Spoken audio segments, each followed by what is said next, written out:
está deputada, mas ser, ela é mãe, ela é mineira, aqui de Patos, servidora pública federal licenciada em função do mandato.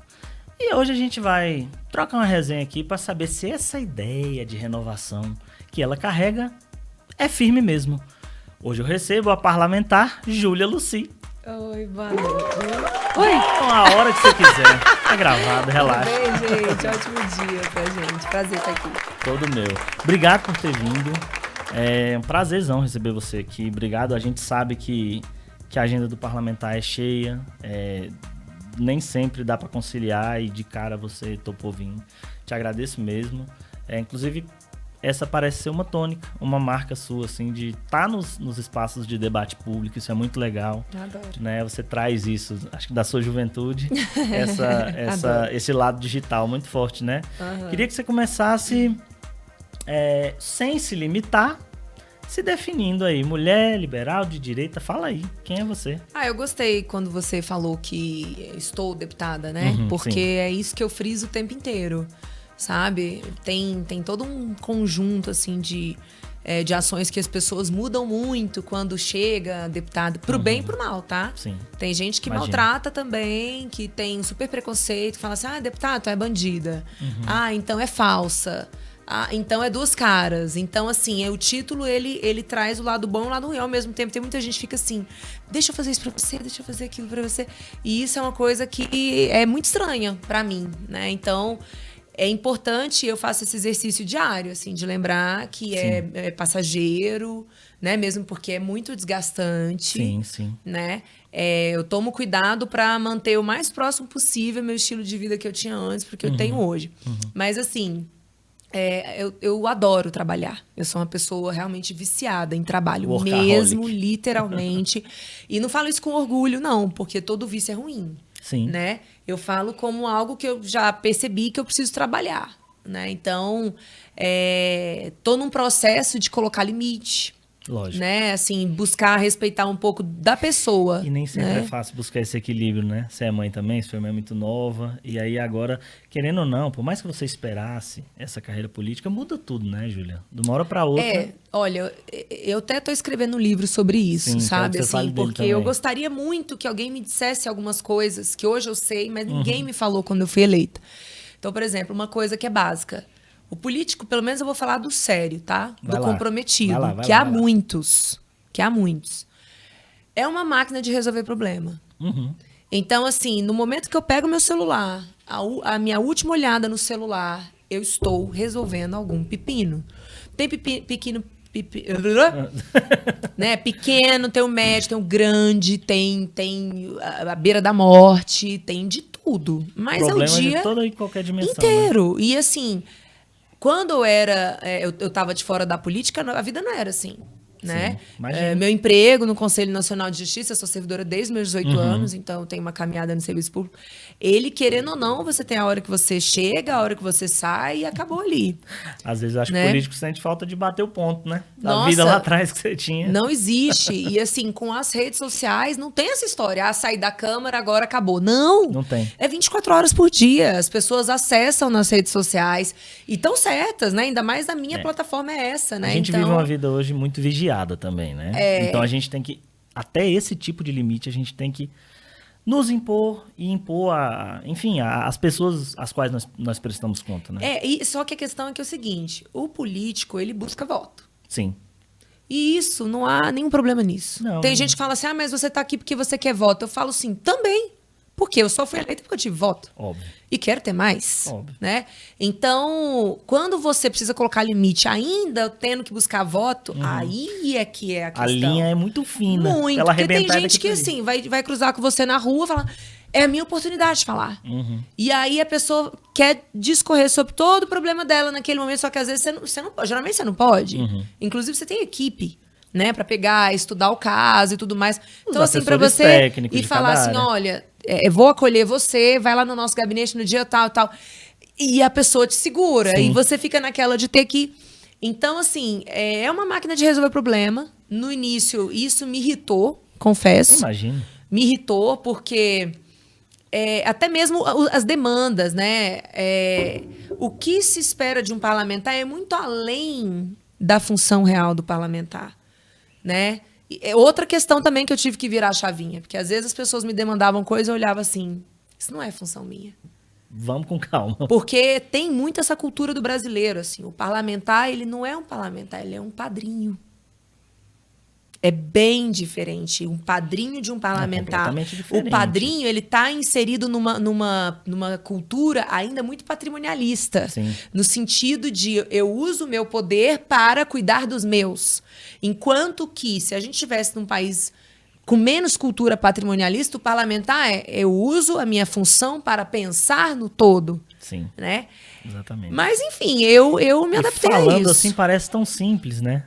Mas não é. Mas não é. E mesmo pessoas que se dizem, tá?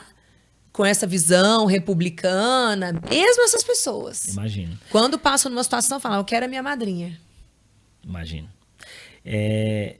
A eleição, muitas vezes, em troca de favor. Isso acontece muito no Brasil. E às vezes as pessoas acham que Brasília é uma ilha da fantasia, onde essas coisas não acontecem. Eu acho que, pelas características geográficas de Brasília, né, do Distrito Federal, quando a gente fala assim, mas do entorno, enfim, mas o entorno não elege.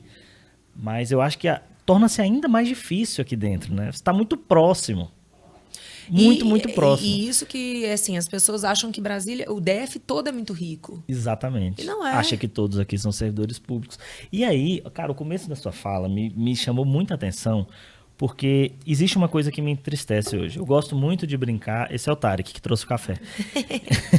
Eu gosto muito de brincar e tal, mas me entristece hoje, num país republicano, uma democracia extremamente jovem como a nossa, as pessoas demonizam a atividade política. O começo da sua fala veio nisso, e eu acho que, por menor que seja um programa, a gente tem a oportunidade de falar que é feio demonizar a atividade política, que quem entra na política para se fazer, lá na frente vai se estrepar. E no meu caso, isso é ainda mais revoltante.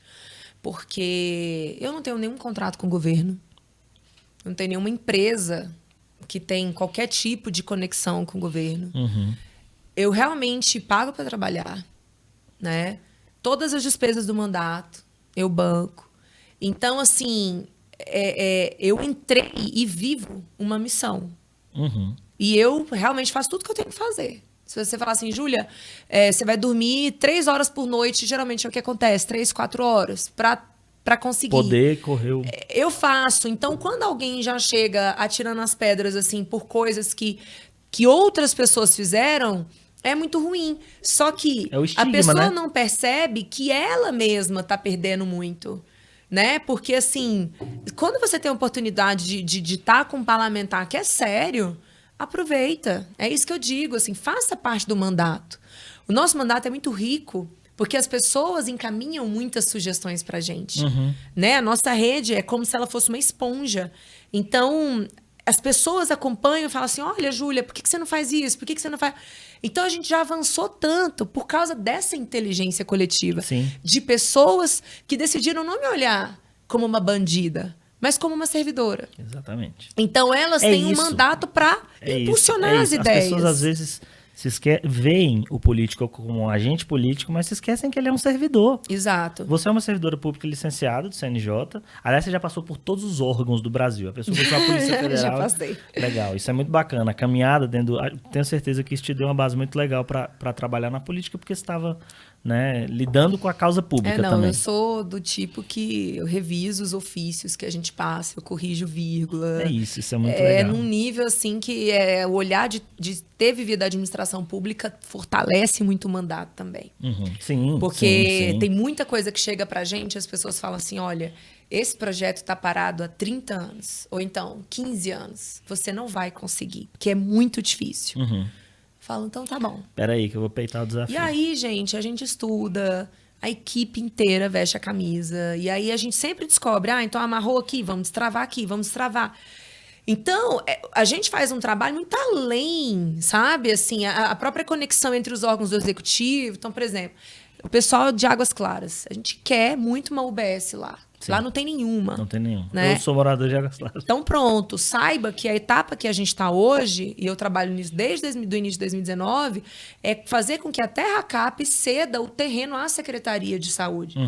Pode parecer uma besteira, mas não é. Não é. É o trâmite legal. Tem que ir por aí. E assim, se não tem alguém, no caso a gente, o nosso mandato, para entender, para acompanhar o processo e colocar energia, então tá bom, tá faltando isso, parou aqui, então me dá isso aqui, deixa eu oficiar, deixa eu despachar agora. É assim, é o tempo inteiro. Por isso que a gente consegue destravar. Sim. Sabe? Sim.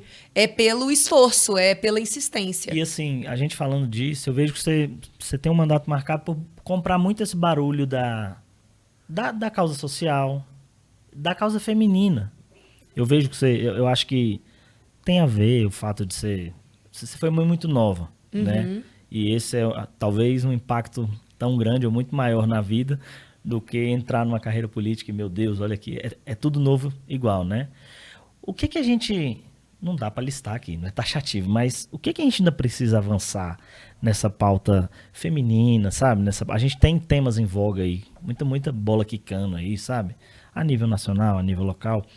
Mas em que a gente precisa avançar com mais urgência nessa pauta da menina, da mulher? Ótimo. Eu acho que a gente pode analisar sobre 2 aspectos, a questão individual e a coletiva. Aí a coletiva, vamos falar de política pública. Certo. A política pública, sem sombra de dúvida, mais importante se chama planejamento reprodutivo. Então, queria que você falasse disso também. Não tem nada, gente, nada mais importante. Porque enquanto tanto homem como mulher não tiver o domínio do seu corpo, do processo de se tornar pai, do processo de se tornar mãe, a pessoa não tem controle de mais nada da vida. Porque a gente já tá, desculpa te cortar, nossa sociedade ainda é patriarcal, não dá pra fugir disso. Sim, mas a mulher cria a família sozinha. A mulher cria... Esse é o ponto. Aí entra a responsabilidade do homem, esse negócio de, você ajuda em casa. Não, irmão, eu não ajudo em casa.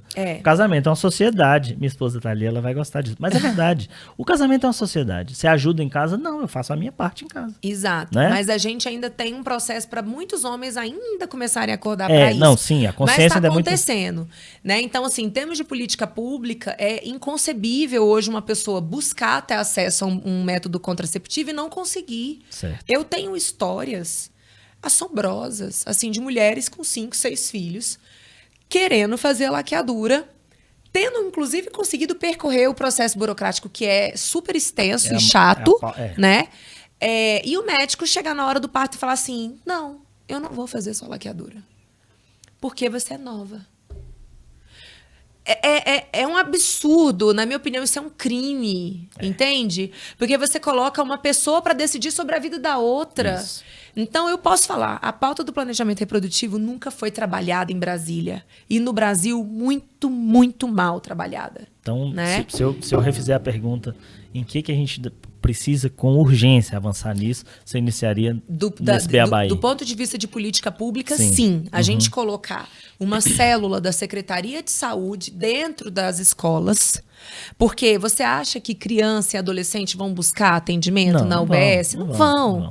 Nem os seus... Gente, a gente tem hoje, infelizmente, famílias que não educam seus filhos. É assustador o que a gente vê. Como você falou, eu cuido muito do social, então, assim, eu estou em todas as cidades do DF, mas principalmente as mais pobres.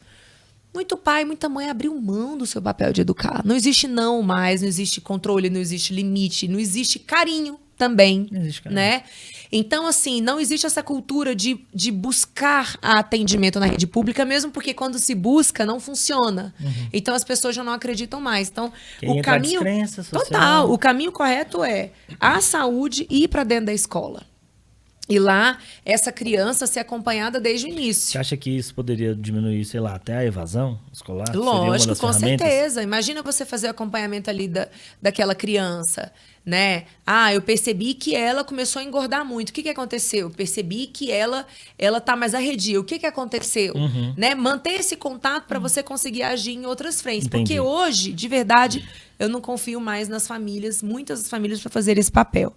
E do ponto de vista individual, eu acho que a gente precisa ir diminuindo essa cultura do mimimi, do vitimismo. Porque eu vejo muito assim, vamos empoderar as mulheres. Não, gente, o empoderamento, ele vem de dentro para fora. Ninguém empodera ninguém. Porque ninguém dá poder pro outro. Exemplo, a gente consegue a gente consegue dosar o vitimismo num Estado, e aqui eu falo Estado enquanto o poder público, né, moderador. A gente consegue dosar esse vitimismo, esse mimimi, quando o Estado não dá as condições necessárias. Por exemplo, a criança não tem, na escola, o acompanhamento adequado. Uhum. Tem como a gente falar que... E aqui eu tô fazendo uma pergunta bem subjetiva mesmo pra gente tentar discorrer. Como falar de mimimi pra uma família dessa? Pra uma criança dessa? Depende da situação em si, mas o que eu mais vejo são pessoas adultas com capacidade de fazer as coisas e esperando que alguém faça por elas. Uhum. Então eu acho que vai depender do caso a caso, né? Mas isso pra mim é grave, eu vejo demais. Eu vejo muitas pessoas assim, porque eu tô aqui sem dinheiro, mas tudo bem, então você já correu atrás do seu emprego? Você já fez seu currículo? Não. Especialmente em Brasília. Aqui em Brasília nós lutamos com a cultura de ganhar lote. Sim. Porque isso não existe em nenhum lugar do Brasil. É isso. Mas em Brasília criou-se a ideia de que eu tenho que ganhar meu lote. Eu não sei de onde que as pessoas acham que elas têm que ganhar lote. Capitanias hereditárias. Exato. Só pode. Porque... Mas Brasília, os outros estados não são assim. Mas é surreal. Não. Não e são aqui assim. é cidade planejada. Era pra não ter isso de jeito nenhum. Exato. Não é? Era pra ser o contrário. Mas na realidade, né, por uma política populista, Sim. houve um período em que as pessoas ganhavam. E ainda hoje há o estímulo às invasões. Uhum. Né? Então, assim, existe toda uma quadrilhas que atuam aqui no DF, que estimulam as invasões, e aí depois vai lá, não, vamos regularizar. Eu acho que tem que tomar muito cuidado com isso, porque quanto mais você regulariza, mais você estimula a cultura da invasão. Uhum. E a invasão, é sempre assim, as pessoas tentam colocar, mas a família não tem condições de pagar. Gente, não é simples assim. Não é. Nós estamos falando de planejamento, nós estamos falando de recursos naturais que estão se esvaindo. E uma coisa é direito à moradia, outra coisa, e aqui é uma opinião pessoal, uma coisa é direito à moradia, outra coisa é burlar um trâmite. É demorado para todo mundo. Então você chegar num lugar, cercar e dizer que é seu... E não é algo que tem que ser dado. Exatamente. Simples. A sua casa é uma propriedade privada, você tem que correr atrás, assim como você tem que correr atrás da sua roupa, assim como você tem que correr atrás da sua alimentação. A gente precisa resgatar a força do indivíduo no nosso país, porque hoje existe uma inversão de valor. As pessoas, elas esperam muito. Não, porque tem que fazer por mim, tem que fazer por mim. Gente, que loucura que foi colocado na cabeça, sabe? Você acha que isso é uma herança assistencialista, assim, barata dos últimos anos? Eu acho que piorou muito. Piorou muito com a atuação do Partido dos Trabalhadores. E agora o presidente Bolsonaro vai repetir, né? Com a reedição do programa Ajuda Brasil, se eu não me engano. Auxílio, inclusive, né? Auxílio Brasil, estourando o teto de gastos. É uma super responsabilidade o que ele vai fazer e vai continuar alimentando, né, essa cultura. Isso é muito foda, assim, porque, cara, a gente, numa frase, você acabou de falar de um governo de esquerda e de um governo de direita que fez isso. E, assim, quando que o político, voltando, não curto e não acho certa a demonização da atividade política, a demonização da política em si. Política é necessária, fazer política é uma atividade necessária para uma república, né? Ou para qualquer, enfim, não só como nação, como... Mas quando que os políticos vão aprender que não é uma profissão, é uma serventia. Não é? Achei muito legal, voltando no início da sua fala, quando você falou isso. Por isso que eu fiz questão de dizer isso. Eu falei, vou provocar para ver pelo seu perfil, e você comprou a ideia na hora. Estar deputada. Mas eu acho que é o povo que escolhe, né? É isso. Ninguém nasceu político, não é algo que você recebe do seu pai, não é algo que você recebe da sua mãe. A pessoa foi escolhida, né? Dentro daquele sistema ali de cálculo, ela foi escolhida. Então, compete às pessoas. Sim, falar assim, não, eu quero... Pronto, Deus já deu o que tinha que dar. Isso. Fulano já... Eu mesmo olho processos políticos aqui em Brasília e eu falo, meu Deus do céu, já deu... A cabeça da pessoa não é adequada mais ao mundo. E tá vivendo sob teorias e práticas que já acabou. É claro que uma pessoa ela pode se manter atualizada. Não tô falando que não tem nada a ver com idade. Não é idade. Né? Mesmo porque a gente vê gente jovem com práticas super antigas e, enfim, que já nem deveria ter começado. Mas tem gente que já deu o que tinha que dar, entendeu? E eu acho que a pior coisa é tá agarrado naquilo ali, né? Aquele apego, né? Isso é muito ruim. E A gente vai divagando aqui, eu lembrando de algumas coisas. Nesse sentido, a gente, querendo ou não, deságua na questão da produção legislativa. Você tem uma proposta que me chamou muita atenção. Eu falei, que bom que eu vou poder ouvir dela, em loco. A questão do projeto de lei inútil. Isso. Como que é isso, Júlia? Porque eu acho que isso deve avançar. A gente já revogou várias leis, né? Pela primeira vez na Câmara Legislativa, houve a revogação de leis. Nunca ninguém tinha buscado revogar. E aí a gente começou a fazer esse trabalho com leis mais esdrúxulas mesmo, né? Que algumas pessoas encaminharam pra gente, essa aqui não dá, essa aqui não dá. É o formal ou é o material que você olha assim, que a equipe, obviamente, olha para o início da discussão? Olha, esse projeto de lei é inútil, isso é uma merda. Tem vários critérios para você classificar que a lei é inútil, né? Tem o critério, por exemplo, da lei nunca ter pegado. Uma lei que nunca pegou é uma lei que é realmente um fardo. Mas aí pode se argumentar, mas por que você vai se encarregar de algo que não pegou? Porque essas leis, elas trazem pedras que estão ali no caminho. Ela pode não ter pegado, mas ela pode ser usada contra alguém. Ela vai servir de pano contra o empreendedor. Então, a gente precisa realmente limpar. Deixa claro para as pessoas, as nossas leis são essas, as regras de convivência em sociedade são essas. A partir daqui, o que não for proibido está liberado. Agora, quando você tem lei demais, as pessoas nem sabem. E uma máxima no Brasil, a título de Brasil, uma máxima é lei só tem que cumprir. Não é exatamente por aí. A gente tem lei demais, não é? Exatamente. Eu acho que a gente tem lei demais. Mas é por isso mesmo que não tem como dar efetividade, né? Então, esse pensamento da revogação foi algo que a gente iniciou na Câmara. Olha, eu demorei 1 ano. Isso foi iniciativa sua? Eu demorei 1 ano praticamente para conseguir revogar a primeira lei. Isso porque toda vez que eu pautava o projeto, vinha um grupo bastante resistente, argumentando que isso é um desrespeito com o deputado, autor da lei. Né? Porque eu tô passando por cima do trabalho do deputado. A revisão é um objeto legal. Né? Assim, que eu tô desconsiderando o trabalho do deputado. Só que, sinceramente, é o que eu falo. A gente não tá na Câmara para se imortalizar nas nossas leis. Sim. Nós estamos na Câmara para servir as pessoas. E as pessoas é que precisam ser atendidas. E não as pessoas atenderem a lei. É diferente a perspectiva. Não é, eu vou lascar minha vida, mas eu vou me enquadrar na lei. Não, é o contrário.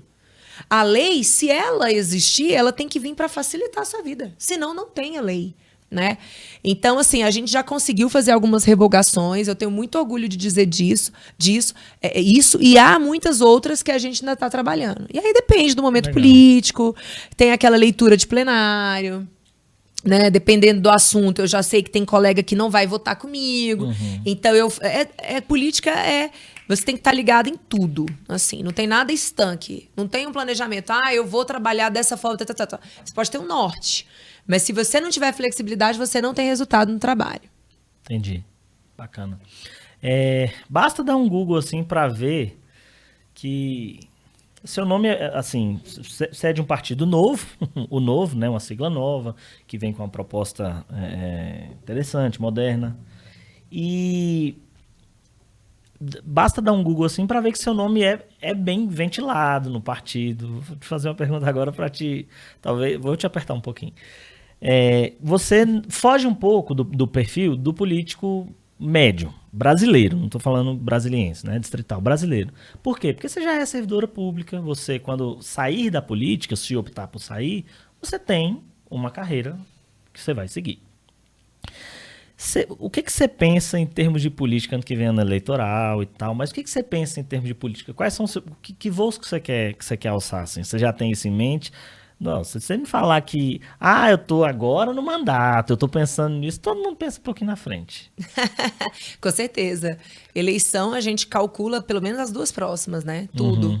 Tudo bacana, é para as 2 próximas. Claro que tudo muda muito, né? Como eu falei, mas todo tipo de conversa, de acordo, é em torno disso. Eu tenho um projeto no meu coração e a caminhada passa por uma campanha de reeleição. Eu não vou falar que eu não disputarei de forma nenhuma o cargo de federal, porque pode acontecer. A depender da conjuntura, do posicionamento do meu partido, em relação à candidatura federal nacional para presidente da República, Certo. né? Se eu observar um casamento que eu espero que ocorra, né, entre o meu partido e o Podemos, né, na pessoa do juiz Sérgio Moro, então pode ser que eu me coloque à disposição de um projeto federal. Legal. Mas, em princípio, primeiro que eu gosto muito de ser vereadora. Eu gosto muito. E as pessoas me pedem para eu continuar na Câmara Legislativa. Então, é um pedido muito forte. Então, eu não posso ignorar minha base, Entendi. né? Assim, os meus apoiadores. E simplesmente falar assim, não, tchau. Não, porque eu não tô lá por mim. Só para explicar aqui para quem é de fora de Brasília, né? Quando ela fala vereador, Brasília não tem a figura do vereador, né? Mas o legislativo local é porque a gente distrital. Faz o papel de vereador e de deputado estadual. Né? Então, assim, eu gosto muito de ser deputado estadual, mas eu gosto muito da função de ser vereadora, assim, olha, Júlia, minha rua tá com buraco, a luz queimou, fulano o médico tal não tá trabalhando, né? Que é aquilo que tá ali diretamente na vida da pessoa. O que eu gosto é do contato mesmo assim, ali, de pensar o seguinte, a minha ação melhorou a vida de alguém. Legal. É isso que eu gosto. Bacana. A gente falava, você é uma servidora do Judiciário, uma servidora licenciada do Judiciário, e a gente falava, hoje o Judiciário é um poder muito em voga, né? Assim, principalmente no federal, assim, se fala muito. Eu queria só que a gente voltasse na questão da demonização da política, porque acho que a gente entrou algum assunto pelo meio e a gente não...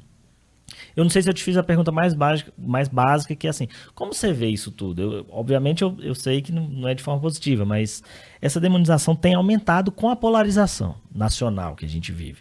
Né? Como você vê isso? Qual a saída para isso? Você sabe que eu vejo com bons olhos tudo isso que está acontecendo. Mas por oportunidade? Porque assim, quando eu era criança, o que eu mais escutava era, olha, política e religião e futebol não se discute. Isso era o que eu escutava, era a regra. Né, dos ambientes onde eu circulava, que tinha os adultos conversando, era muito raro. No meio das mulheres, então, não se falava sobre política. Eu sei porque eu me lembro disso e eu me incomodava, desde criança. Isso me incomodava. Eu via Você que veio os pra homens... Brasília quando? Com 8 anos. Tá. 8 ou 7? 8. 7 e pouco, eu acho.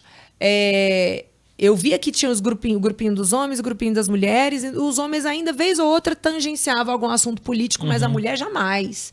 E isso me incomodava. Então, hoje, o brasileiro não tem essa história. Ele discute política. É isso.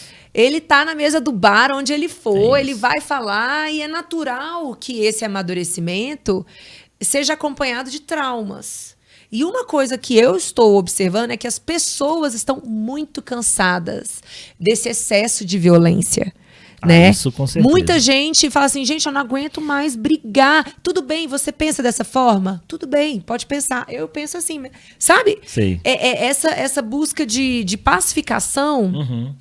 Corre o risco de anular o debate político, assim, né? Eu acho que não anula. Eu acho que as pessoas amadurecem para acolher as diferenças de opinião. Você acha que a gente tá nesse... Pô, eu fico feliz porque, olha só, de ouvir... a gente não discutia. Isso aí eu tenho que concordar. Há pouco tempo no país e no DF não havia discussão Não política, discutia. Né? Estava fora da nossa Aí as pessoas agora, primeiro que elas são produtoras de conteúdo. Isso. Elas estão na rede, elas vão se expor mesmo e vão falar. E eu, particularmente, acho isso ótimo, porque eu defendo a liberdade de expressão.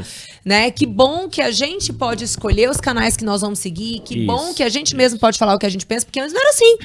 Antes era assim, era Jornal Nacional, senta e engole. Ponto. Agora não. Eu mesma, gente, segredinho, eu não assisto televisão acho que há 20 anos. 20 anos. Acho que desde que eu comecei a acordar para o processo de manipulação que acontecia ali, eu parei de assistir, né? Então, eu acho que hoje a gente é um adolescente que está experimentando a vida. Que está saindo, que está bebendo muito. Acho que tem tudo a ver com o processo de amadurecimento da nossa democracia. E aí vai chegar um momento e falar assim, tudo bem, você pode fazer o que você quiser, vota em que você quiser, mas não vamos brigar. Entende? Eu já estou percebendo esse movimento acontecer. Pô, eu confesso que eu ainda não estou percebendo, mas fico feliz que alguém, que um agente político esteja vendo isso. E eu acho o debate extremamente necessário. Tanto que eu me empolguei. Falei, cara, que legal, vai uma parlamentar, vamos trocar ideia.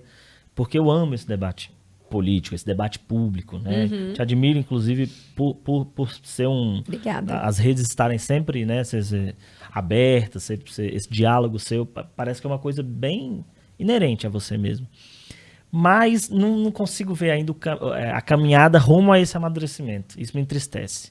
Ainda vejo a galera... E a polarização nesse sentido nem é ruim, não. Não é. Eu sou vermelho, você é azul. Só que aí o meio termo vai fugindo, não, sabe? E eu acho que a nossa democracia ela é multifacetada. A gente certeza. Deveria conseguir, né, ter mais... Mas fico feliz, né? Me regozija saber. O Gil do Vigor, me regozija. Mas fico feliz de saber, assim, que você está pensando dessa forma. Você tem um livro, né? Tenho. Candidata de Primeira Viagem. É a primeira edição? Como é que é? Fala dele. A primeira edição já se esgotou, né? Felizmente. Massa. E eu vou fazer o lançamento da segunda edição esse ano ainda, se Deus quiser. Tem muita gente já querendo o livro. Que eu relato a experiência da minha campanha. Na realidade, eu falo exatamente o que eu fiz, né? Porque eu fui candidata pela primeira vez. Sua primeira Foi a minha primeira eleita, campanha, né? A gente gastou menos de 30 mil reais, né? Foi 29.600 reais. Aí tem gente que fala assim, mas esse é o caixa 1. Eu falo, gente, eu não tinha dinheiro nem pro caixa 1, como é que é ter caixa 2? Então, assim, a gente gastou super pouco também. E a estratégia foi muito bem feita, óbvio, com muitos erros também, e eu falo sobre eles.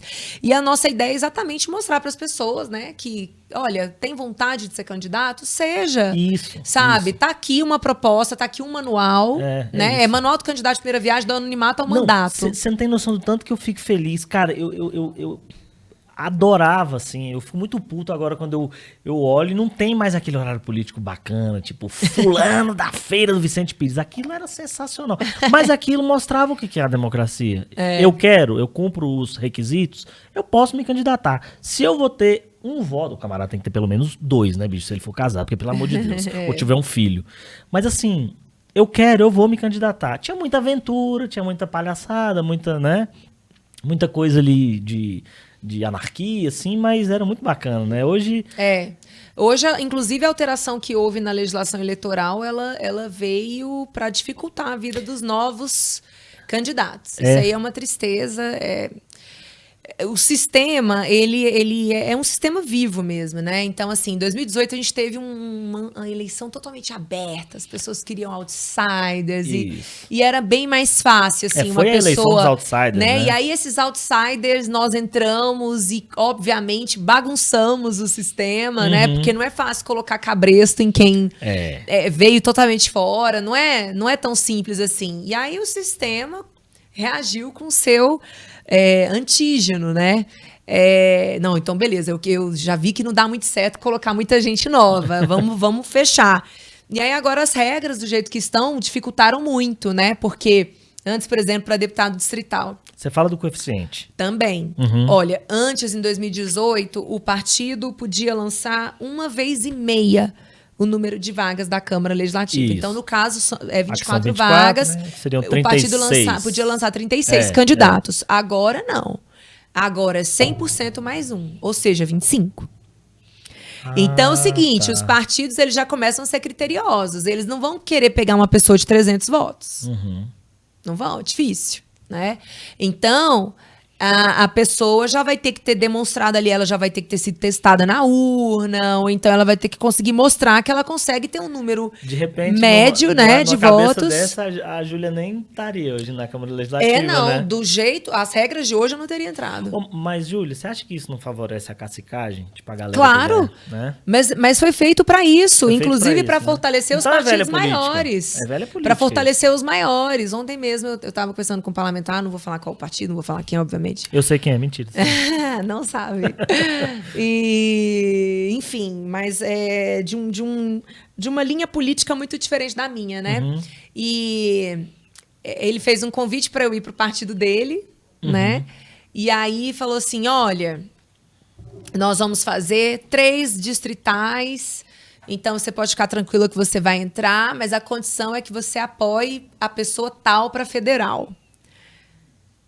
Gente, não tem a menor compatibilidade a pessoa tal comigo, com o que eu prego, com o que eu faço. E aí foi ontem, tendo essa conversa que eu falei, foi uma das primeiras vezes que eu senti o peso dessa mudança, sabe? Porque é isso, para você se manter numa linha coerente, você precisa fazer escolhas. E pode ser que a sua escolha te leve à derrota. Sim. E óbvio. aí que tá, eu, Júlia, estou disposta a perder para manter minha coerência. Bacana. Eu não tô disposta, eu vou ganhar de qualquer jeito. Eu vou... Não. Eu fui eleita para ser deputada de 18 a 22. De 19 a 22, né? E é isso que eu faço. Eu trabalho intensamente, todo o nosso time, pra gente marcar essa legislatura. Deixar o legado. É o ser deputado. Né? Ótimo. Se agora. for um mandato só... Excelente, né? Uma grande honra ser representante das pessoas, né? Legal. Bacana. Agora, as regras vieram dificultar muito, né? E no livro, na segunda edição, eu vou falar dessas regras, da alteração das regras e o que significa na prática, assim, o que os partidos vão olhar. Tipo, vai didatizar essa informação, né? Pô, legal, isso é muito muito bacana mesmo. Eu vejo muito você falar assim, acompanhando sua vida, pra poder me embasar, pra gente conversar, né? Você fala muito em meritocracia, muito mesmo. Mérito, segundo o Instituto Arrotando Verdades, você fala muito, muito, muito assim, são várias vezes. Só que essa geração millennials agora, eles, acho que saiu na Forbes, saiu no El País, eles não creem muito em meritocracia. Como falar para essa turma de meritocracia, né? Falar para eles sobre meritocracia, como você explicaria? Simples. Se você planta semente de melancia, você colhe melancia. Mas então, aí, entendi.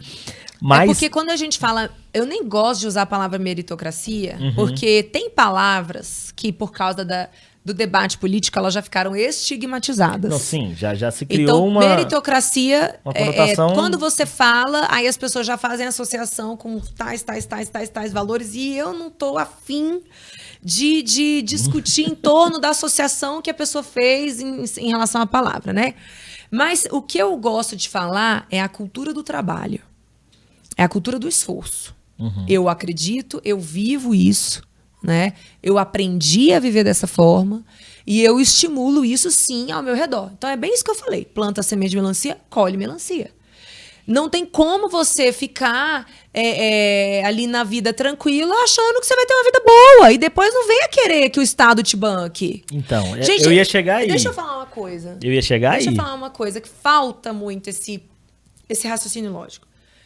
O Estado, ele é um ente abstrato. Beleza? Beleza. Não é um microfone, um café. O Estado é uma ideia, né? E o Estado, ele veio para organizar essa convivência, desse pacto social que há entre nós. Quando a gente estipula uma política em que uma pessoa vai receber um dinheiro sem ter trabalhado, uma outra pessoa vai trabalhar em dobro para bancar aquilo. Porque o dinheiro não nasce em árvore, porque você não pode imprimir papel moeda e porque você precisa tirar o dinheiro de algum lugar. E o Estado, que é esse agente que está querendo fazer essas transações, tira daqui, põe para cá, nas políticas econômicas, ele vai retirar o dinheiro do povo por meio de imposto. Então, toda vez, pelo amor de Deus, que começar essa discussão, criação de auxílio, ai, que bom, direito. Pensa o seguinte, na sua cabeça, aumentou o imposto que eu pago. É isso. E aí a minha pergunta é, quer pagar mais imposto? Consegue pagar mais imposto? Jamais. Merece o imposto todo que você paga? Nunca. Porque lá nos Estados Unidos, essa discussão eu gosto quando acontece lá, e eu acompanho um pouquinho a política americana. Lá, toda vez que se faz sobre qualquer discussão, o pacote tal, o programa tal, automaticamente o partido opositor, o grupo opositor, já lança os cálculos. Já lança, queridão, para você ter esse pacote lindo aqui, a gente vai ter que aumentar a arrecadação em 100 e poucos % do que é hoje. Então, você tá disposto? Aí falta essa elucidação no Brasil. E aí no Brasil as pessoas, principalmente aí a linha da esquerda, a linha marxista, sabendo que se coloca dessa forma as pessoas não concordariam, com raras exceções, elas colocam na linguagem de direito. Ah, mas isso é o meu direito. Eu não abro mão do direito. Não é direito. Não é direito. É seu dinheiro que está sendo tirado de você. Isso é retorno, né? Então, a pergunta que eu acho que a gente tem que fazer é o seguinte. Hoje o pacto social estabelecido no Brasil, ele é satisfatório? Não, não é. E ele tem que ser revisto. Porque, sinceramente, nós temos pessoas que trabalham 10, 12, 14 horas por dia e estão aqui carregando fardo para sustentar outras que muitas vezes, eu não estou falando de todas, eu estou falando que muitas poderiam sim trabalhar. Poderiam. Só que essa ideia de alguém tem que fazer por mim, eu sou um coitado. O vitimismo. Né? Essa ideia. Não, então deixa eu ficar aqui na minha. Deixa eu ficar na minha porque vai chegar alguém para me socorrer. Qualquer política de transferência de renda direta, gente, ela não pode ser feita sem um programa de saída. Entende? Você entra no Bolsa Família, mas tem que ser acompanhado de um programa de saída do Bolsa Família. De desmame. Não vou falar desmame porque vai parecer não, que eu sou Paulo Guedes, mas assim... porque hoje tudo é assim. Poço Piranga. Tudo é assim. Mas né? na prática é isso que acontece. Então tá bom, você nesse momento está recebendo esse auxílio, como é na Alemanha. Você está recebendo esse auxílio, tá bom? Tá, você está desempregado. Então agora você vai buscar emprego e você vai comprovar para mim que você está buscando emprego. Ah, mas não está tendo emprego, então você vai buscar a sua capacitação. Cadê? Você já se inscreveu no curso? O curso acaba... Entendeu? Agora no Brasil, gente. Que isso? É foda. Não existe acompanhamento das pessoas. E qual seria, assim, curiosidade mesmo, qual seria um mecanismo para se comprovar que você está buscando emprego, assim?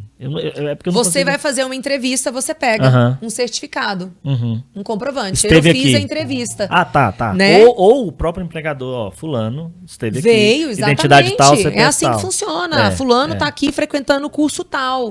Sabe? E tem Não, que ter um período, você vai receber daqui até aqui.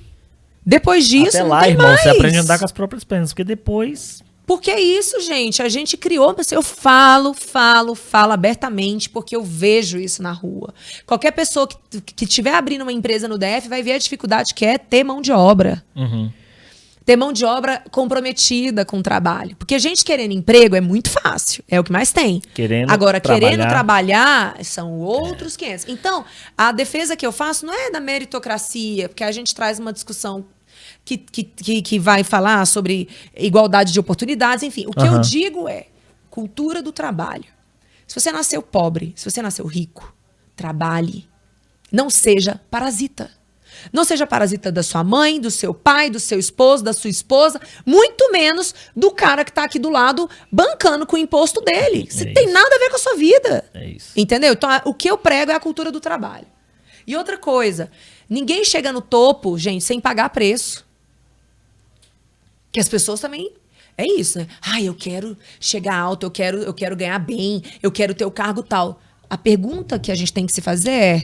Tá disposto? Você tá, querido, muito aberto a pagar o preço? Não, e aí vem o velho ditado do cara, escolha uma renúncia. Você não vai passar num concurso dos seus sonhos, a não ser que você seja extremamente... E assim, concurso nem sempre qualquer... Né? Pra não ficar no lado do... No empreendedorismo, meu irmão. Exato, Ou é barriga no balcão, ou sua empresa... Exato, e aí hoje em dia a gente tem essa ideia no Brasil de... A gente não pode usar as pessoas como exemplo. Aquela pessoa que é bem sucedida, que absurdo, nem todo mundo vai ser igual a ela. Mas aí a gente para de alimentar exatamente essa cultura do trabalho, da dedicação, da disciplina. Isso falta muito pra gente como país. Porque se a gente pegar os países desenvolvidos, Japão, própria Alemanha, Estados Unidos, Inglaterra, eles têm, o Reino Unido como um todo, eles têm ali essa cultura muito firme com eles, né? Assim, de trabalhar a sério. Enquanto a gente achar que fazer as coisas pela metade, querer se colocar contra o patrão, roubar o patrão, que é outra linha também que deriva exatamente desse pensamento, essa cultura de patrão contra empregado, que é o que o marxismo, né, estabelece até hoje, isso empobrece todo mundo, pelo amor de Deus, sabe? Empobrece, todo mundo sai perdendo, né? Então, assim, eu acho que a gente precisa de uma mudança cultural no Brasil. Eu decidi ser candidata por causa disso, para espalhar os valores da liberdade, para espalhar os valores do liberalismo. E no meu mandato eu trabalho dessa forma. Mas aí eu volto, por exemplo, na meritocracia. Uma palavra de brincadeiras à parte, de um significado tão forte e tão correto. Meritocracia, lá vou eu tentar explicar português, né? Mas para quem tá vendo. Conseguir as coisas por suas próprias pernas.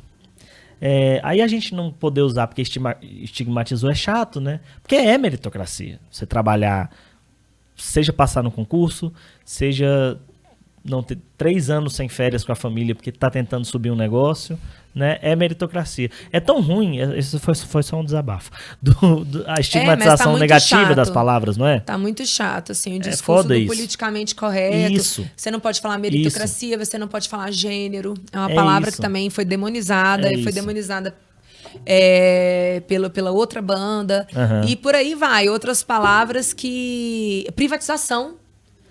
Privatização é uma palavra que você não pode falar. É raríssimo o meio que você pode chegar e falar. Agora, se você fala, vamos estabelecer uma parceria público-privada, aí é legal.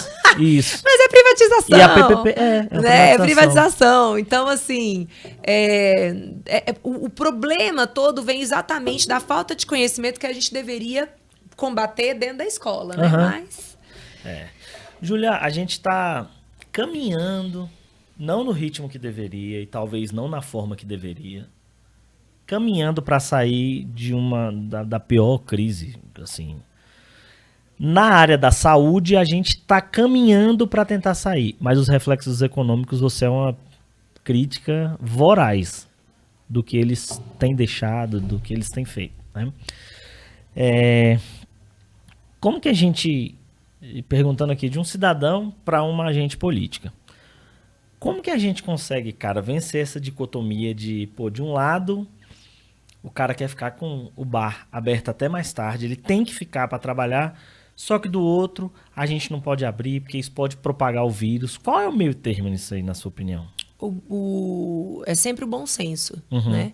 Por exemplo, a restrição baseada em horário nunca fez sentido. Pelo contrário, se você restringe o horário de funcionamento daquele local, você vai provocar aglomerações nos horários onde ele pode funcionar. Exato. Eu particularmente defendo o funcionamento 24 horas de tudo. Então, eu dei um exemplo pequeno. Você acha que, por exemplo, um horário eu dei um exemplo ínfimo, né? Mas esse lance do funcionamento 24 horas de tudo. A gente tem isso nos Estados Unidos, né? Estão citado aqui muitas coisas nos Estados Unidos funcionam, não tudo, mas funcionam no full time, assim. E você acha que diminuiria a aglomeração em determinados picos de horário e numa questão de saúde pública isso poderia ajudar alguma coisa? A grande questão que a gente tem que analisar é como é que esse trabalhador chega no ambiente de trabalho. E aí, dentro do ônibus, ele se aglomerou. Porque o que deveria ter sido feito é ampliar. É ampliar. E outra coisa, deixa o povo fazer transporte público.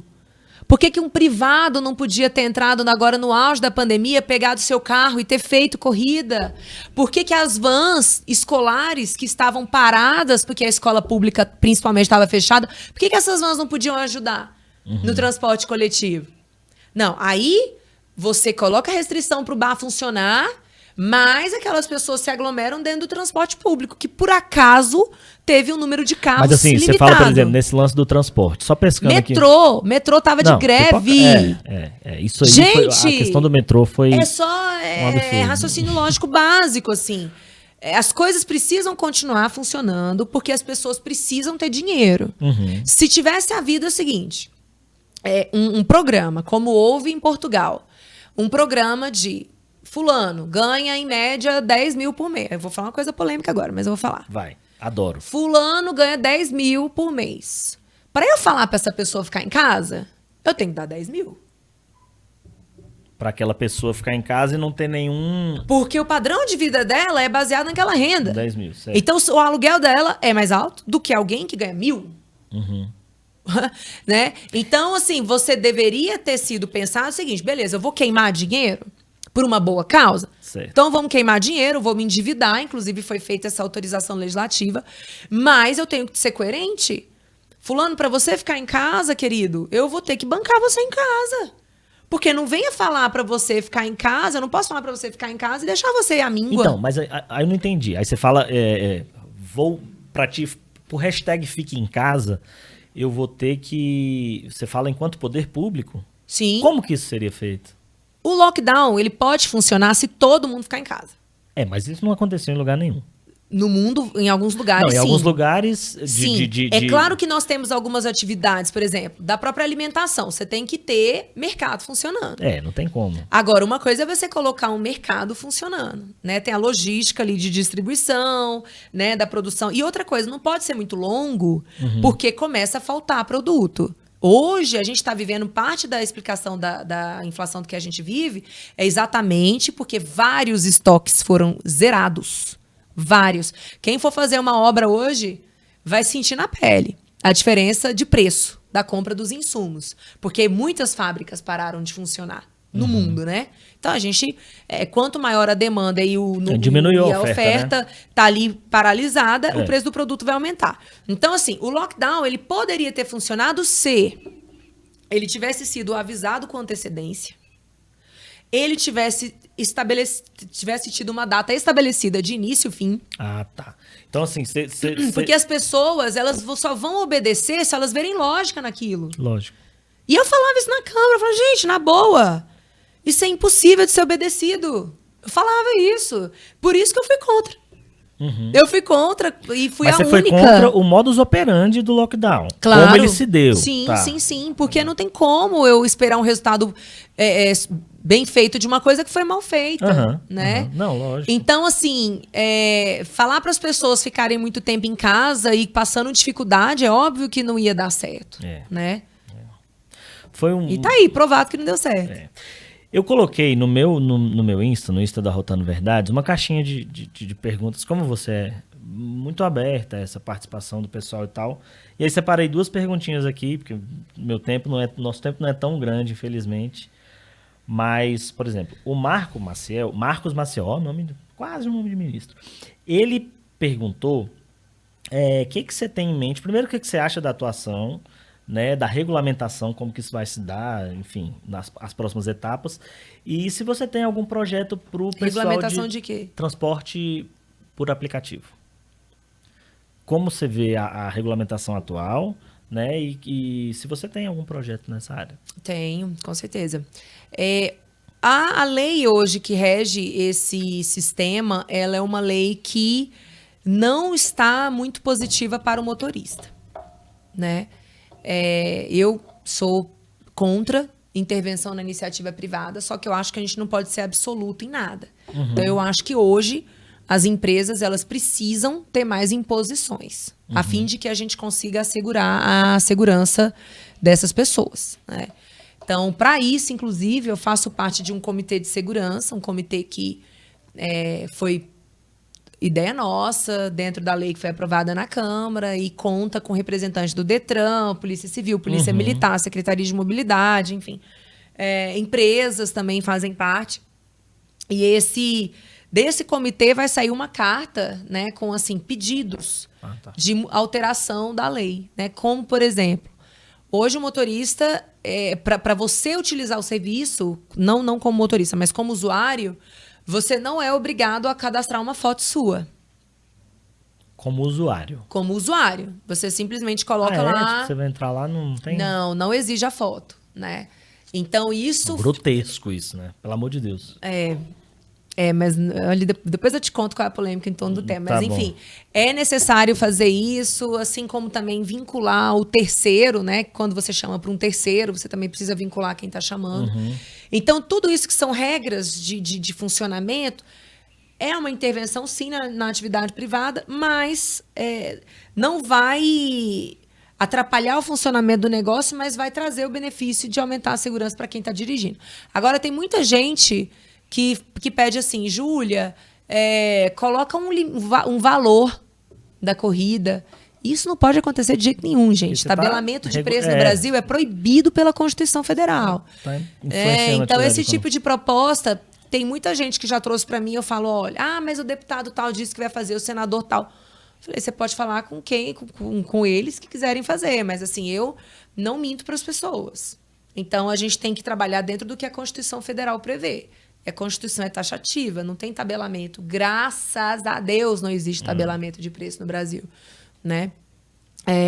Essa explicação vale também para a questão da Petrobras, né? Que tem muita gente que fala, a gente falou da privatização, mas que absurdo, o combustível está muito caro, tem que intervir na empresa para colocar ali o preço. Gente, isso não funciona. Primeiro que isso não pode ser feito, como eu já expliquei, mas isso não funciona, né? O que o governo, tanto federal como estadual, podem fazer, os governos, é mexer no imposto. Na alíquota do imposto. Isso ele pode mexer. Agora, determinar para uma empresa, olha, o seu produto vai ser X, que loucura é essa? Isso não existe. É a mesma coisa que eu chegar para uma doceira que vende um cento de brigadeiro a R$200 e falar assim, querida, não, você vai vender agora o seu cento a R$150. E por que os governos, então, não, assim, colocando para o povo, por que eles simplesmente, então, não mexem na alíquota? Vão mexer agora, né? Vão mexer agora. Saiu uma autorização do Conselho de Política Fazendária, que é o CONFAS, para exatamente poder mexer na alíquota. Agora, respondendo de uma forma pragmática, é o seguinte, mexer na alíquota significa fazer renúncia de receita. Significa abrir mão de arrecadação. E os orçamentos públicos, eles são extremamente engessados. O que se arrecada já tem a despesa ali fixada, né? Aqui no DF, por exemplo, do nosso orçamento, mais de 42% já está fixado para pagamento de despesa de pessoal. 42%. Quase metade. Quase metade. Do que se arrecada. É óbvio que não vai funcionar. Né? Então, assim, sobra pouca autonomia para o gestor público. Para ele conseguir fazer renúncia de receita, ele precisa mostrar que ou ele cortou uma despesa, ou ele vai aumentar a receita de uma outra fonte. Então, não é tão simples assim. E a resposta que eu acho que toda a sociedade quer ver é corte de despesa. Todo mundo quer corte de imposto, não quer? Quero corte de imposto. Então, saiba que para cortar imposto vai ter que cortar despesa. E cortar despesa, gente, diminuir o tamanho do Estado. É isso. A gente tem que lutar por um Estado menor. Diminuir os braços do mas Estado. Aí você vai deixar de atender quem precisa. Não. A gente pode ser eficiente. Com mais tecnologia, com mais controle de processo, com mais transparência, você dá muito resultado sem ser tão grande. Sim. Né? Então, é essa a nossa defesa. É a redução do Estado para que a gente tenha ali um Estado do tamanho necessário para cobrir as necessidades que ele precisa fazer. Outra coisa, o Estado não tem que agir. Na maioria das áreas que a gente vê o Estado agindo hoje, ele não deveria agir. Ele deveria realmente ser da iniciativa privada. Com certeza. Com certeza. Por exemplo, Júlia, só puxando um outro fio aqui, a gente falando da privatização, mas, por exemplo, aqui no DF, a gente, falando como consumidor, a gente tem notado, por exemplo, a gente passou recentemente pela privatização da concessionária aqui de energia elétrica. E a gente teve um aumento substancial na conta. Isso tá ligado? A privatização, ela joga maiores custos na ponta do consumidor? Olha só, vamos falar o caso da SEB aqui. A SEB é a empresa mais roubada do Distrito Federal. Ela é roubada porque onde você anda nesse estado tem gato. Tô mentindo, gente? Não. Tem gato. Seja porque a invasão, lá certo? Atrás, a invasão, e aí não tem a infraestrutura necessária de água, de esgoto, de iluminação. Aí o que a população faz? Rouba. Então a SEB sempre foi muito roubada. Não apenas por quem faz gato, mas pelo próprio governo. A dívida que a UNB tem com a SEB, ele é milionária. De cabeça agora eu já me esqueci, mas é uma coisa assustadora a dívida. Porque quando é público, o outro ente público acha que não tem que pagar. É a mesma situação que o Serpro vive. O Serpro é uma empresa enorme. Mas Serpro é o processamento de dados, de processamento de dados. Que a União contrata muito com o Serpro, mas não paga. Aí, fácil, né? Enfim, a SEB é uma empresa que ao longo da vida dela, ela sempre foi muito roubada e ela sempre teve muito prejuízo. Tantos prejuízos que ela não tinha capacidade nenhuma de investimento. Então, eu preciso levar a rede para tal lugar. Eu não tenho dinheiro. Porque a empresa, qualquer empresa, ela tem o custo de investimento, ela tem que investir. Qualquer empresa, não tem jeito, né? Manutenção, investimento. Então, a SEB era insustentável da forma como estava. E aí entrou uma gestão privada que, obviamente, quer que aquele negócio seja sustentável, né? E aí ela começa a pôr a lupa. Opa, queridão, você tá me devendo, hein? Olha, o débito aqui é gigantesco e tem que cobrar mesmo. Então, em resumo, consumiu, tem que pagar. Esse aumento que vem pro meu bolso, pro bolso da Júlia, esse aumento se dá em função do sucateamento histórico? Esse aumento já era custeado por todos nós, sabe como? Como? Quando a SEB apresentava lá no final do balanço fiscal dela, apresentava o prejuízo, sabe o que acontece? O governo, na fonte 100, que é onde reúne toda a arrecadação, pegava o recurso necessário para cobrir aquele déficit. Tirava, ou seja, cobrir. Você pega da contribuição de todos, do rico, do pobre, da mulher, do homem, que seja, e você joga para a empresa. Para cobrir o rombo, é maquiagem. Para cobrir o rombo. É maquiagem. Qual é o estímulo que essa empresa tem de fazer redução dos seus quadros, análise dos seus processos, substituição de máquinas que estejam ultrapassadas? Qual é o estímulo? Zero. Ela trabalhando bem ou não, ela vai superavitar. Então, não se enganem. A gente já bancava isso com o imposto, né? A gente já bancava. Você acha que no longo prazo isso tende vai se normalizar, porque é o seguinte, várias pessoas que hoje estão em débito vão normalizar esses pagamentos. Eu mesma ajudo muito nessas negociações. Principalmente para bar e restaurante nesse período de pandemia. Teve alguns que tiveram a sua conta cortada e eu ajudei nesse diálogo, né? Assim, junto à empresa, para ajudar o parcelamento e tudo mais. Então, ela tende a se normalizar. Né? Quando é público, não existe uma responsabilidade em manter aquilo saudável, financeiramente falando. E deveria ser o contrário, E o problema pior, que aí poucas pessoas sabem, aquilo que é público, não se enganem, é privatizado. Como? Assim, eu pergunto porque... Como? O cara lá do eu sou governadora, eu indico os diretores da SEB. Simples. Isso Uma estrutura que é pública passa a ser apropriada pelo grupo político que ganhou a eleição. Então, toda a campanha política é construída em torno disso, em torno desses cargos, em torno de contratos. Por isso que, gente, quanto menor o Estado, necessariamente a gente já vai combater a corrupção. Porque você diminui a esfera de atuação política. Empresa não tem que ser gerido por questões políticas. Diminui o apadrinhamento. Empresa é mercado. Fato. Entendeu? Então não se engane, mas isso aqui é público. Não, fulaninho indicou ali, ciclaninho indicou ali. Tudo é tomado por um privado. Os tentáculos estão lá dentro. Só que você não vê. Eu vou para outra pergunta do João Paulo. Ele é servidor do IBRAM. E ele te pergunta assim, queria muito ver as ideias da Júlia, enquanto deputada de direita, para a área ambiental. Ai, gente, eu sou suspeita porque eu adoro o IBRAM. Eu adoro o IBRAM. O IBRAM, ele faz um trabalho... É bem bacana, o IBRAM assim, é bem legal. Os servidores são incríveis. Eu posso falar, gente... O serviço público é demonizado também. Também, o servidor público é demonizado. A ideia de que o cara bate ponto, suga o dinheiro do Estado. Não, tem jamais. Alguns que são assim? Tem. Mas olha, gente, é exceção da exceção. Então, assim, o pessoal do IBRAM é muito técnico, é muito bem preparado. E não tem concurso, se eu não me engano, há 18 anos. Então, eles estão totalmente defasados. Eles estão fazendo, assim, o que eles dão conta mesmo. Eles estão no limite. Eu queria muito que o IBRAM fosse maior, porque hoje a gente tem uma série de nascentes de reservas aqui no DF, reservas ambientais que deveriam ser protegidas. E a responsabilidade é do IBRAM. Então, sempre quando a gente aciona o IBRAM, eles retornam dessa forma. Assim, olha, Júlia, a gente vai realmente tentar. E eles tentam, porque eu sou testemunha, tá? Eu acompanho. Mas eles têm poucos braços, né? Não dá para ir até onde eles querem. Nós já temos mais gente. Olha, eu vou dar um exemplo dessa questão política que eu falei de privatizar. De ser apropriado por um privado. Nós temos mais de 16 mil cargos em comissão no DF. Vai ver quantos cargos estão no IBRAM. Entendi. Por que não joga cargo em comissão no IBRAM?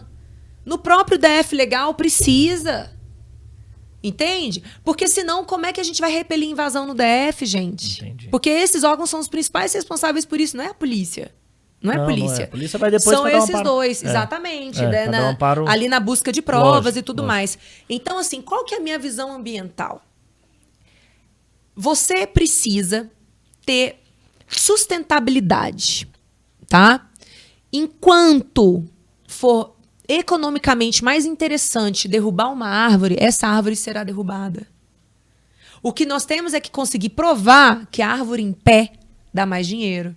Um peixe mais raro, se a gente faz um trabalho, e aí eu já participei de um projeto como esse, de conscientizar a comunidade, de esperar o peixe crescer, né? Deixar ele viver a vida dele, virar adulto, para fazer uma pesca responsável.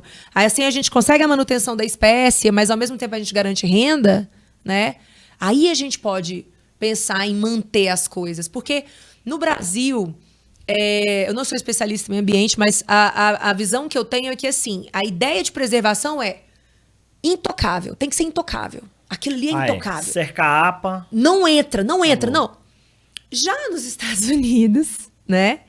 Você explora economicamente aquele lugar e aquele lugar, por causa dessa exploração responsável, consegue levantar recurso para manter. Econômico. Por exemplo, é Bonito, no Mato Grosso do Sul. É um lugar que a maioria dos passeios estão em fazendas privadas. Extremamente preservado. Extremamente preservado. Então, existe um grupo limitado de pessoas para fazer a visita. Tem um período que você não pode visitar. O lugar está, sim, intocado, né? Mas existe uma exploração econômica daquele lugar gerando renda para as pessoas. Então, eu acho que a gente tem que buscar isso. Vamos buscar um equilíbrio e entender que a conta econômica, ela que tem que ser sustentável. Entende? Entendo. Ela tem que ser sustentável. Então, assim, óbvio que tem ambientes que não podem ser mexidos de jeito nenhum. Sim, é fechar ali a porteira, ninguém entra, né? Como áreas extremamente sensíveis. Mas isso não pode ser a regra. Eu acho que a regra, na realidade, é sim parceria com a iniciativa privada para a exploração econômica do local, com o respeito a uma série de requisitos impostos pelos órgãos técnicos, como o caso do IBRAM, né? Eu tô vendo que está acontecendo uma mudança de mentalidade no Brasil. Nesse sentido eu também já vejo, assim, de menos aparelhagem e mais viés técnico, né? Mais conhecimento de causa, mais órgãos especializados. E eu venho trabalhando muito nessa área, eu sou presidente da Comissão de Meio Ambiente, né? Trabalhando muito para acabar com essas invasões. A gente escolhe alguns locais específicos, a gente faz todo um trabalho com todos os órgãos, apesar dos órgãos não terem braços. Tá bem difícil, assim, tá bem difícil, né? Imagina, por exemplo, se a gente revertesse uma parte do que foi arrecadado pro IBRAM. Pois é. O IBRAM teria condições de contratar mais pessoas, de ter melhores viaturas, de ter sistemas que auxiliam no trabalho. De ter servidores. De ter servidor. Material humano. Né? Então, mas não. Então, eu acho que a visão é essa. É uma exploração econômica com a manutenção do local, né? E isso é possível. Isso é possível. Show. Eu queria ainda conversar muito, mas tempo é dinheiro. Já deu tempo. E eu tô sem dinheiro, então eu tô sem tempo também. Te agradeço demais. Você ter vindo até aqui. Ela adorou, tá sem dinheiro. Obrigado mesmo. A gente pode disponibilizar nas redes sociais também Parabéns pelo trabalho que você faz nas redes, de mostrar, de ouvir as pessoas. É você que alimenta, você... Acho que não tem como, né, você responder as pessoas diretamente, mas muito... Eu respondo muitas, principalmente com áudio. Mas eu acho legal a interação, muito bacana. A gente precisa de mais gente assim na política. Muito bacana, valeu. Eu que agradeço. Tá em casa, sempre que quiser vir. A vocês que ficaram conosco até este momento, que me aguentaram até o momento, eu agradeço. Se inscreva no nosso canal, mete o like aí e muito, muito, muito obrigado. Até mais.